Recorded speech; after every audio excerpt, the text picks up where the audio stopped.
Bir dənə hədis oxuyum sizə, çox qəşəng hədisdir.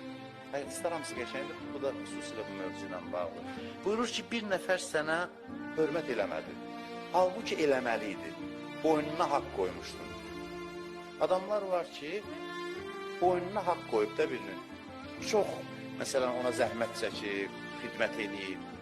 Deyib, bu sənin qədri bilmədisə, Allah sənin qabağına başqalarını çıxardar ki, onlara heç bir yaxşılıq eləməmsən, bunun elədiyindən neçə qat artıq sənə hörmət eləyərlər. Bax, bu qədər nizam, intizam dəqiqdir. Allah dəqiq tənzimləyir hər şeyi. Birinə xidmət eləmsən, ömrünü qoymusan, xidmətində dayanmısan, qədri bilmədi, nankörlük elədi. Heç xidmət eləmədiyin adamlar ondan artıq sənə ehtiram eləyəcəklər. İnanın, buna diqqət eləsəz, mən həyatımda görmüşəm. Siz də diqqət eləsəz görərsiniz. Hamımız az çox bundan qarşılaşmışıq.